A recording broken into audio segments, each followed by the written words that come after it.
Militant de conviction, voix essentielle du Togo et du continent, il coordonne le mouvement Tournons la page qui milite pour la démocratie et la justice sociale en Afrique. Aujourd'hui, il nous invite surtout à ne pas oublier l'essentiel, ce sont les peuples qui font l'espoir. Mesdames et messieurs, sous vos applaudissements, Monsieur David Ekwe Dossier.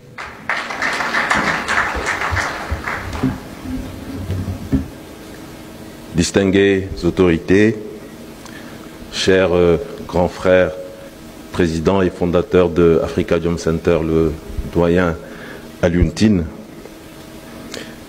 honorables invités, mesdames et messieurs, chers frères et sœurs de l'espace ouest africain. Nous nous réunissons aujourd'hui pour célébrer une vision née il y a 50 ans, celle de l'intégration régionale, de la solidarité économique et de la paix durable entre les peuples d'Afrique de l'Ouest. Cette vision s'appelle CEDEAO, Communauté économique des États de l'Afrique de l'Ouest. 50 ans que la CEDEAO est née d'un rêve partagé, celui de transcender les frontières héritées de la colonisation, d'unir nos voix et nos forces afin de bâtir une région forte, prospère et souveraine. Ce rêve porte la promesse de la libre circulation des personnes et des biens pour susciter le sentiment d'appartenance à la région. Il porte aussi la promesse d'une intégration économique forte afin de générer la prospérité et celle d'une coopération politique exemplaire fondée sur des principes de souveraineté démocratique et de respect des libertés.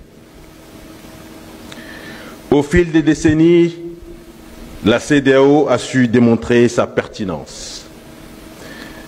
Elle s'est imposée comme un acteur clé de la diplomatie régionale, comme en témoignent ses médiations dans plusieurs crises politiques.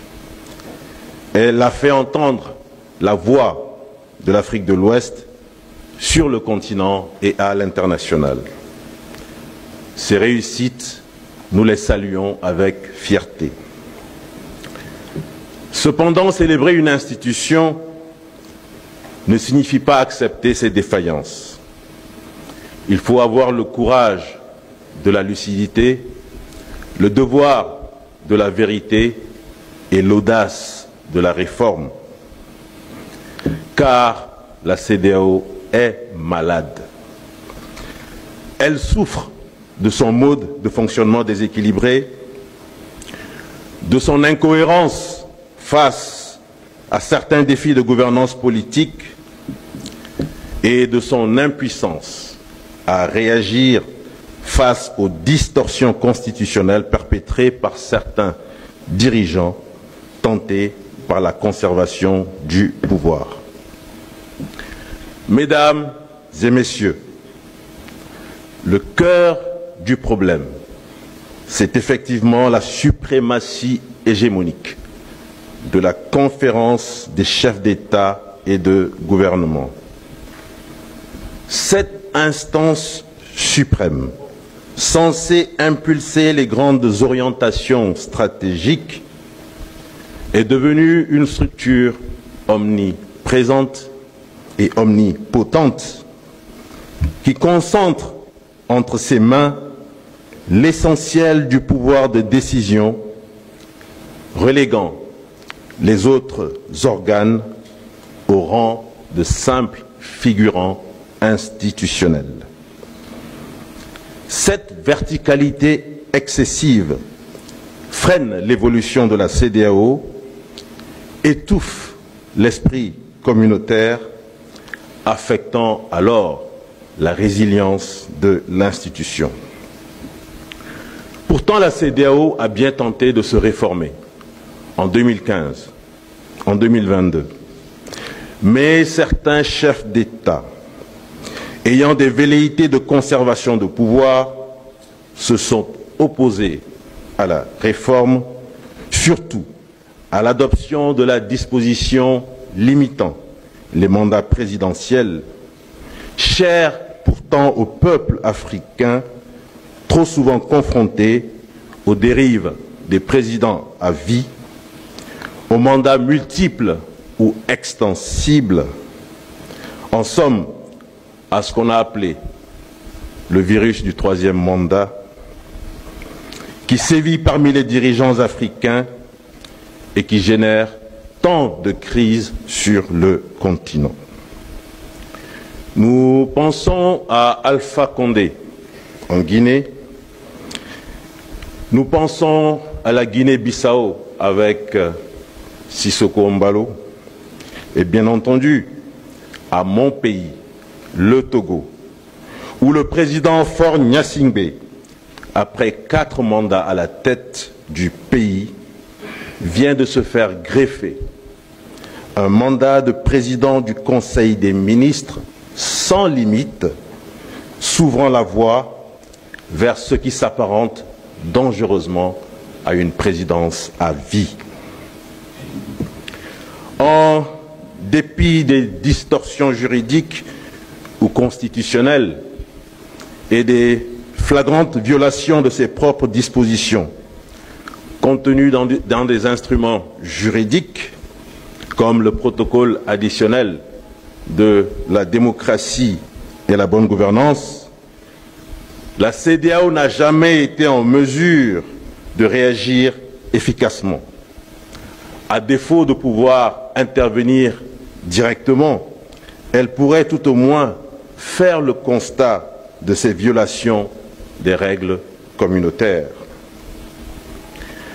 À l'échelle du continent, la Charte africaine de la démocratie, des élections et de la gouvernance, en son article 23, affirme que toute révision des constitutions et des instruments juridiques portant atteinte à l'alternance démocratique est anticonstitutionnelle et est passible de sanctions.